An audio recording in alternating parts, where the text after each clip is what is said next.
Давай.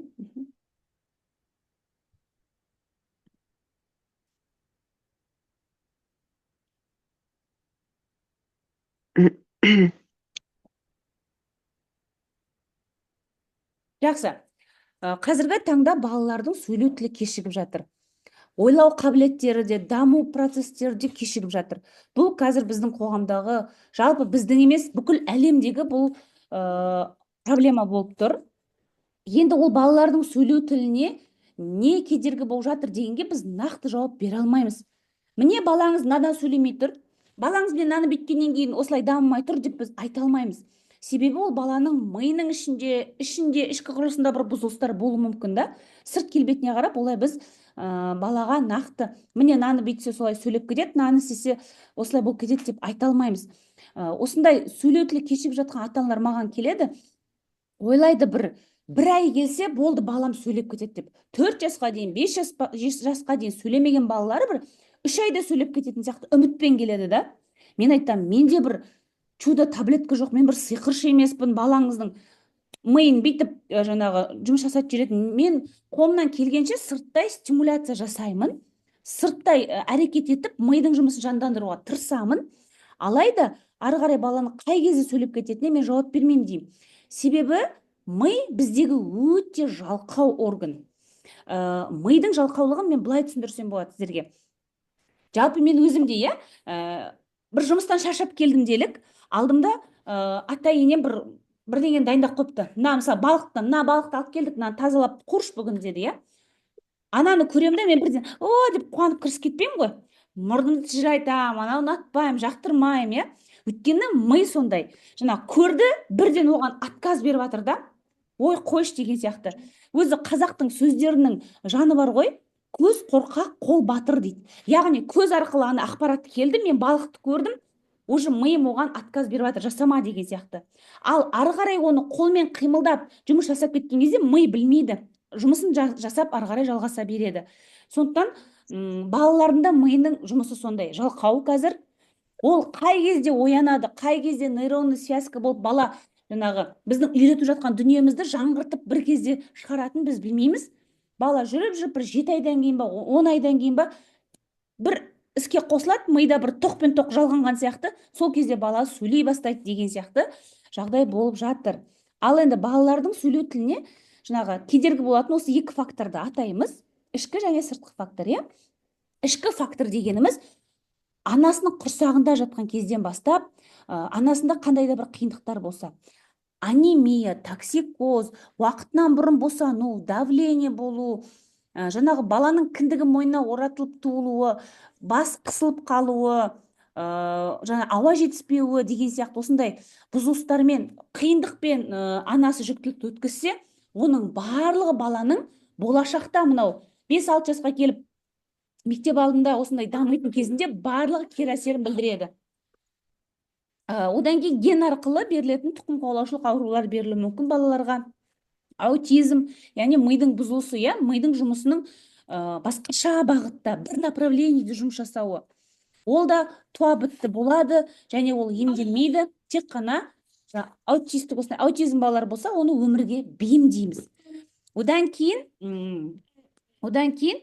жаңағы бала аман есен туылып, алайда бір аяқ астынан бір басына қатты соққы тиеді, бірдеңе тиіп кетеді, басы жарылады деген сияқты бір қызым бар-ау. Сондай бір жағдай болса, ол кезде де баланың миы зақымдалса, сөйлеу тілі де дамуы да кешігіп жатады.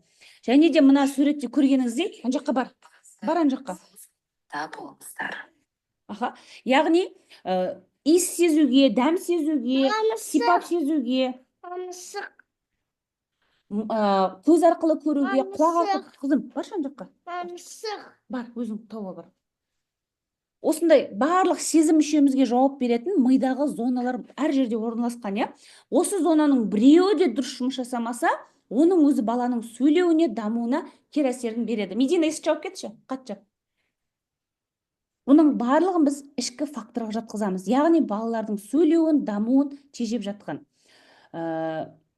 Және де сыртқы факторларға ол бірінші экологияның ластығы, ішіп жеген тағамының құнарсыздығы, балалардың бойында витаминнің жеткіліксіз болуы, ішіп жеген тағамдары құнарсыз болғаннан кейін әрине витаминдер де жеткіліксіз.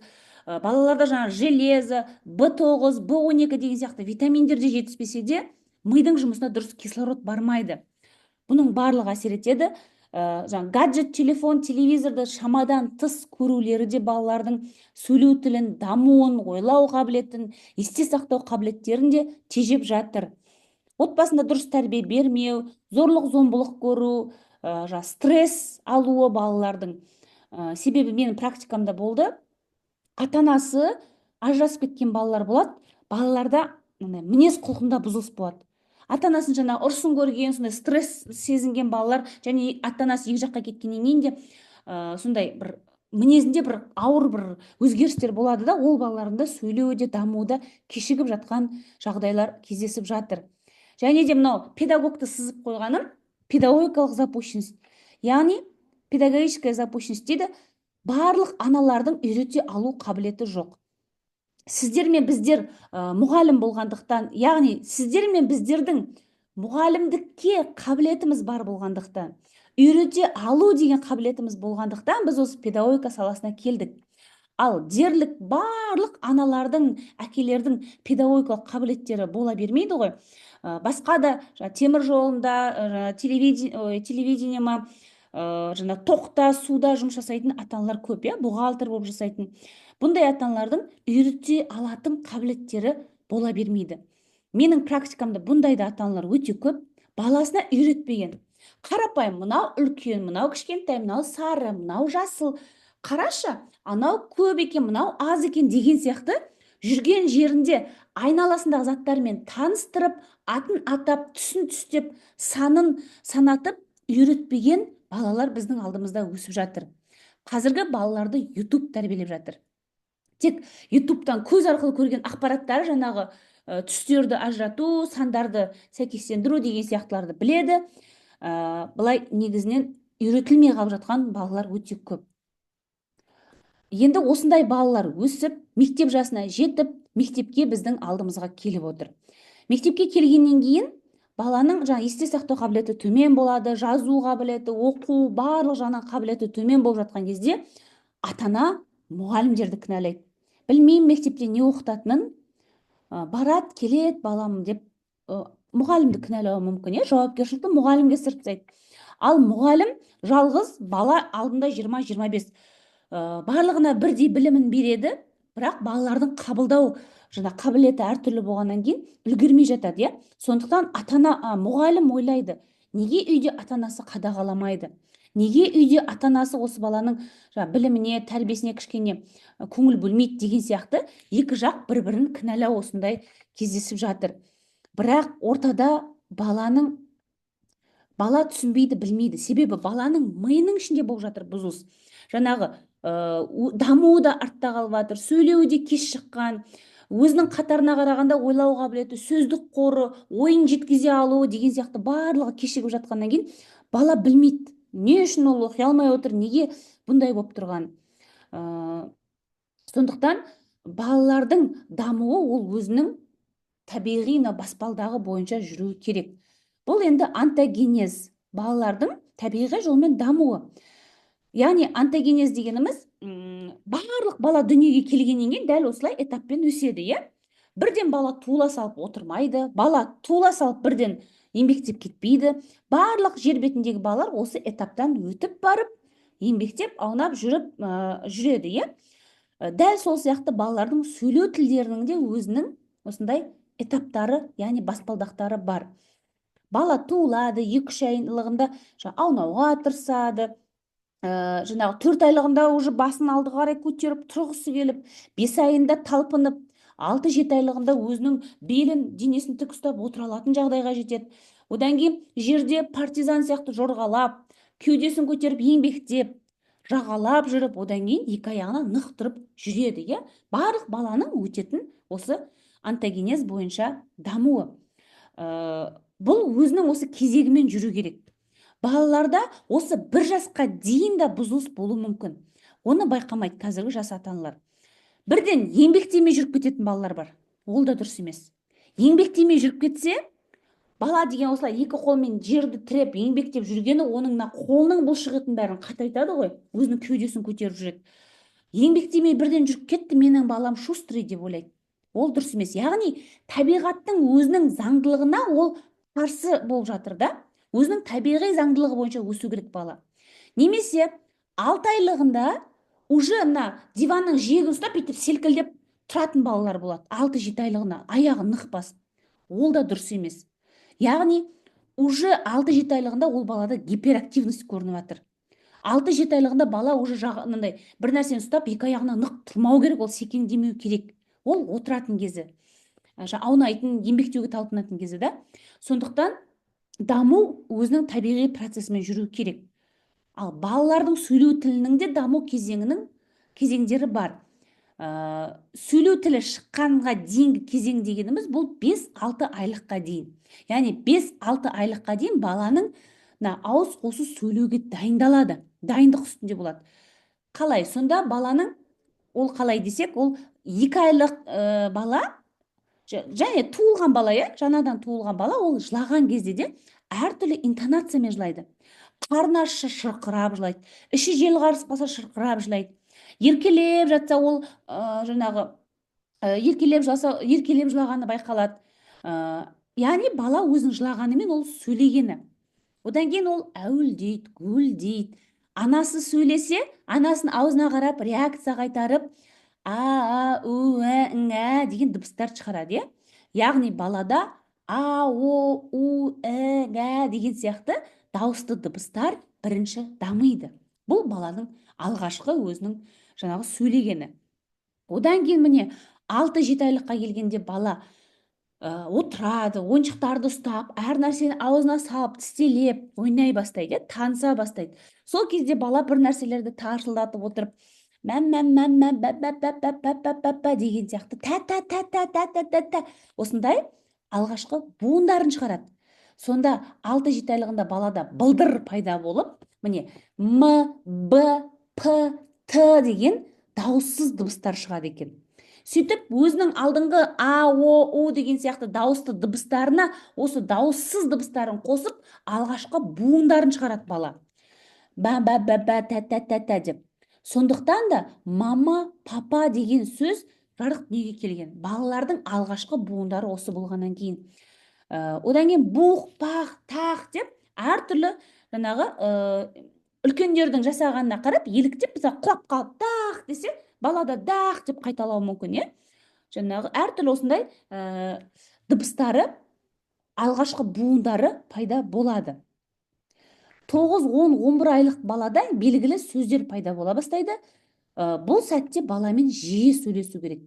Кейбір балалардың сөздік қорында 2-3 сөз болса, ал кейбір балаларда 11 айлығына дейін 7-8 сөз болуы мүмкін. Бұл баланың өзінің жағдайына, симптоматикалық жағдайына, нерв жүйелерінің дамуына және де тәрбиесіне байланысты. Балаға көп көңіл бөліп сөйлесіп отырған адам болса, баланың да әрине сөздік қоры жақсы дамиды. Яғни баланың алғашқы сөздері міне пайда болды. Баланың сөйлеуге дайындық деген кезеңі осымен аяқталды. Демек, ары қарай бала уже сөйлеу кезеңі басталды. Баланың белгілі бір уже деген сияқты сөздері болады. Яғни мама, папа, ата деген сөздері. 1,5 жасында баланың сөздік қорында 10-15 сөздер болу керек. Ол сөздердің ішіне біз бух, бах, дах, әйей, доқ деген сияқты өзінің бір қылықтарына байланысты айтатын сөздерінің барлығын қосамыз. Оның барлығын қосқанда бір 10-15 сөз айту керек бала. 2 жасында бала 2 сөздің басын біріктіре алу керек. Мама, дүл, авав, доқ деген сияқты 2 сөзді қоса алу керек. 300 сөзге жуық сөз болады екен. 3 жаста бала 3 сөздің басын біріктіру керек. Мама да бам, мама ішем, мама авав доқ деген сияқты 3 сөздің басын біріктіріп, яғни 3 жастағы бала көрген оқиғасына байланысты немесе өзінің қажеттілігіне байланысты бір нәрсені сұрай алатындай фразалары болу керек. 3 жасқа дейін, қараңыздар, жаңа 2 айлығында балада а, о, у деген дауысты дыбыстар дамыды. Одан кейін 6-7 айлығынан бастап м, б, т, д деген дауыссыз дыбыстары шықты. Енді 3 жасқа дейін балада г, к, қ, х, х деген сияқты көмейден шығатын дыбыстардың барлығы шығу керек. Яғни 3 жасқа дейін бала уже іңгә, аға, жаңағы қа деген сияқты жоқ дегенде қ дыбыстарын осындай доқ деп айтады, көбінесе олар доқ дейді. Осындай қ, г деген көмейден шығатын дыбыстары 3 жасқа дейін толық шығу керек. Бұл табиғи жолмен өсу барысында. 4 жаста балада ызың ысқырық, яғни с, з, ш, ж, ш деген дыбыстары табиғи жолмен шығу керек еді. Одан кейін 5-6-7 жасында л, р деген дыбысы шығады. Бұл кеш шығатын қиын дыбыстар, л, р деген дыбыстар. Алайда қазір біздің алдымызда 4-ші сыныптың, 3-ші сыныптың, яғни 9 жасар балалар отырады. Әлі күнге дейін р айта алмайтын, немесе ш-ны с деп отыратын балалар бар. Сонда онтогенез бойынша баланың 4 жастағы дыбыстары дұрыс шықпай, қате шыққан, дәл сол күйінде о баламен ешкім жұмыс жасамаған, дамытпаған, мектепке барған, енді мектепте әлі күнге дейін сол сәсәсә, мәсәсә деп сөйлеп отыратын балалар бар. Яғни осы айтылған нормаға балам сәйкес емес. Не істеймін, Себебі онтогенез бойынша бала дамуының қандай да бір тұсында пробел, яғни бос орын қалып кетсе, сол орынды толықтыру керекпіз. Оны қалай түсіндірейін, Мысалы, бізде сөйлеу тілі дамымаған 4 жасар балалар келеді. Әлі сөйлемейді. Мама, папаны да айтпайтын балалар бар. 3 жасар балалар да бар. Мама, папа айтпайды, үндемейді, жаңағы жүгіре беретін әртүрлі диагнозда балалар бар, Сол балаларды толыққанды тексергенде қарапайым дұрыстап еңбектей алмайтын балалар да бар. Жасы 3-те болса да, біз мынау еңбектейтін кезең қай 7-8 айлық па? 7-8 айлықтың деңгейіне түсеміз де, 3 жасар баламен біз бірге еңбектейміз. Алдыға, артқа еңбектетіп, қолының бұлшықеттерін қатайтамыз. Одан кейін жаңағы секіре алмайтын балалар бар, бір сызықтың бойымен дұрыстап жүре алмайтын балалар бар деген сияқты. Яғни баланы толыққанды тексеріп, қай тұсында бір қалып кеткен минустары бар, соны толықтырумен жұмыс жасаймыз. Мынандай балалар да келеді. М, Б, П деген дыбысты айтпайтын балалар келеді. Бүйтеді, сәй дейді. Сәлеметсіз бе апай? Яғни сәй, ерінмен ерінді жаппайтын балалар бар. Мен айтам, енді кейбір сөздерді айтады, кейбір сөзде осы сөздің ортасында М, Б, П-сын айтпай кететін балалар болады. Бала деген 6-7 айдың деңгейінде қалып кеткен ғой деп кейде енді күліп жатам, ойнап жаңағы логопедтеріме, М, Б-ны бірінші қойып алыңыздар деп. Себебі енді баланың жасы 5-те болуы мүмкін, олар отырады ғой, ш, ж-сын қояйын деп. Мен айтам, ш, ж-дан бұрын анау 6-7 айлықта М, Б, С шығу керек еді, сол М, Б, П-сын дұрыстап айтқызып сөздің арасында үйретіңіздер, содан кейін барып кейінгі дыбыстарды қойыңыздар деймін. Сонда бұл дегеніміз онтогенез бойынша баланы дамыту. Баланың жасы 5-те, бірақ біз анау 6-7 айлықтың деңгейіне түсіп, М, Б, П-ға байланысты сөздердің бәрін айтқызып, жаңағы үйретіп аламыз да, сосын барып балада Г, Қ, Г деген дыбыс бар ма тексереміз. 5 жастағы Г, Қ дыбысын айтпайтында балалар кездесіп жатыр. Аға десең ауа, қауын десең қауын, Т-мен айтады, Д-мен айтады. Немесе Г-ны вообще У дейді, немесе Д деп айтатын балалар бар. Тоғыз десең тодыз дейді. Осы жақында 6 жасар қыз келді, Кәусар деген. Сағат десем садат дейді. Г-ны Д-мен айтады, садат. Сонда баланың жасы 6-да, бірақ Г дыбысын айтпай тұр. Демек, Г дыбысы бізде 3 жаста шығу керек қой. Баланың жасы 6-да екен деп, мен бас салып оған Р дыбысын қоймаймын. Баланы тексерем, балада қалып кеткен бос орын анау 3 жаста ма, Г қысы жоқ па? Демек, 3 жастың баласына сабақ үйреткен сияқты ға, ғо деп Г-ға байланысты сөздердің бәрін үйретіп алам. Содан кейін, егер 4 жастағы Ш, Ж-сы жоқ болып тұрса, зоқ апай зарайт деп Ж-ны З деп сөйлеп тұрса, демек 4 жастағы Ж-сын қоямын, содан кейін барып Р, Л-сын қоямын. Яғни біз логопедтер балалардың физиологиялық возрастына қарамаймыз. Баланың психологиялық возрастына қараймыз. Баланың дамуы, ойлау қабілеті, сөйлеуіндегі тілінің дамуы қай этапта қалып кетті, сол этаптан бастап дамытамыз. Яғни баланың сөйлеуіне жауап беретін мидың зоналары, жүйке жүйесі. Біз өткенде кіріспе сабақта айттық, жүйке жүйесі ол анасының құрсағында жатқан кезде 6-5 апталық кезінен бастап дамиды. Центральная нервная система. Ойлаңыздар, эмбрион кезінен бастап балада осы орталық жүйке жүйесі дами бастайды. Және де осы орталық жүйке жүйесі 7 жасқа дейін қарқынды дамиды. Андай бір иілгіш, дифференциацияланатын сондай болып келеді. Яғни орыстар айтады ғой, ребенок как губка, все впитывает дейді. Дәл солай. Бала губка сияқты 7 жасқа дейін баламен жақсы жұмыс жасап, баланы дамытса, жаңа сөйлеу тілін кешігіп жатқан барлығын ертерек қолға алып, ертерек жұмыс жасаса, ол балада нәтиже шығару жақсы болады. Ал өкінішке орай біздің ата-аналар 5 жасқа дейін, 6 жасқа дейін жүреді. Ана баланың тәтті тілде деп, деп сөйлегеніне қызық көріп, әлі бір бөпе сияқты, ана бала әлі өспейтін сияқты жүре береді. Баланың тілі анық емес екенін мән бермейді. Сөйтеді, бала 6 жасқа толған кезде мектепке береді, ойлайды, мектепке барса сөйлеп кетеді. Мектепке барса өзінің қатарластарымен бірге дыбыстар шығып кетеді деп ойлайды. Сөйтіп баланың 6 жас, 7 жас, 8 жас, 9 жаста да әлі жаңағы р-сы, ш-сы жоқ болып отыра береді. Сондықтан 7 жасқа дейін баламен жұмыс жасаса, баладан нәтиже шығару оңай. Себебі мидың сыртқы қабығы жұмсақ, тез қабылдағыш болады. 7 жастан ары қарай баламен жұмыс жасасақ, біз логопедтер нәтиже шығару кішкене ұзақ уақытты талап етіп қалады. Себебі мидың сыртқы қабығы қатайып кеткен. Анау сияқты ғой, гимнастикаға қызды 2 жас, 2,5 жаста берсем, ол қыздың сүйегі қатпаған, аяқ қолын барлығын керіп ашалады. Ал 7 жаста ары қарай 8-9 жасында мен ол қызды гимнастикаға берсем, уже сүйегі қатып қалған, 2 аяғын бұты ашылмайды, шпагатқа керілмейді деген сияқты. Сүйек те қата бастады, тура сол сияқты мидың да сырт қабығы қата бастайды.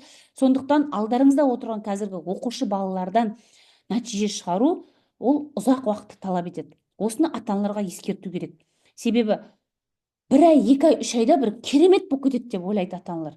Мен айтам, 7 жасқа дейін айта алмаған дыбысын мен 7 күнде қойып бере алмаймын. Дәл сондай уақыт керек. Кез келген нәрсеге 6 айдан 9 айға дейін уақыт керек. Балада нәтиже шығару үшін. Мен былай да айтам ата-аналарға. Құрсақта жатқан кезде бала бірден бала болып кетпеді ғой. Ол эмбрион болып, ол дамып, бүкіл дене мүшесі шығып, жарық дүниеге келем дегенше 9 ай период болады. Әрбір триместр уақыт керек болады. Тура сол сияқты. Балалардан қандай да бір нәтиже шығару үшін осындай минимум 6-9 ай уақыт керек болады. Минимум 3 ай, 6 ай немесе 9 ай уақыт керек болады деп ескертемін. Енді ары қарай сөйлеу тіліне жауап беретін мидың зоналары туралы айтамыз. Қазір менде Zoom-ның уақыты бітіп жатыр. Қайтадан қосылып жүрейік. Жылдам алысқа кетпейік. Қосыламыз.